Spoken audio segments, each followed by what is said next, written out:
అలా స్థితిలో ఉంటున్నావు కదా. నిన్ను చూసి పక్కన మారాల్సింది పోయి నిన్ను చూసి చీ అనుకుంటున్నారు. కేవలం నువ్వు చేసే క్రియలు బట్టి, కేవలం నీ నోటి నుంచి మాటలు బట్టి. ఏమన్నా చూడండి, అక్కడ అగ్ని అంటున్నాడు. అగ్ని అంటే ఏందమ్మా? కాల్చేది, నాశనం చేసేది, నిరర్థకం అయిపోయేది, పాతాళానికి సంబంధించిన విషయం అది, నరకానికి సంబంధించిన విషయం అది. నరకంలో ఏముంటుంది మీకు? ఏముంటుంది? అగ్ని ఆడదు, పురుగు చావదు. నిరంతరం ఏం చేస్తా ఉంటారు వాళ్ళు?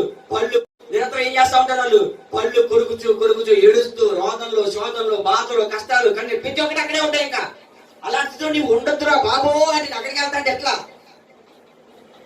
ప్రభువులో ఉన్నప్పుడు ఏం కావాలి మీకు? ఆనందం కావాలి. ఎలాంటి ఆనందం కావాలి? వాక్యానుసారంగా మీరు జీవిస్తే మాత్రమే ఉంటారు ఇక్కడ. ప్రతిరోజు నిరంతర విద్యార్థిలాగా ఉండి తను తాను తగ్గించుకొని తన సిలువను తాను ఎత్తుకొని ముందుకు వెళ్ళేవాడు మాత్రమే ఆయన శిష్యుడు అవుతాడు. ఆ శిష్యుడు కావాలంటే ఏం కావాలి మీకు? ముందు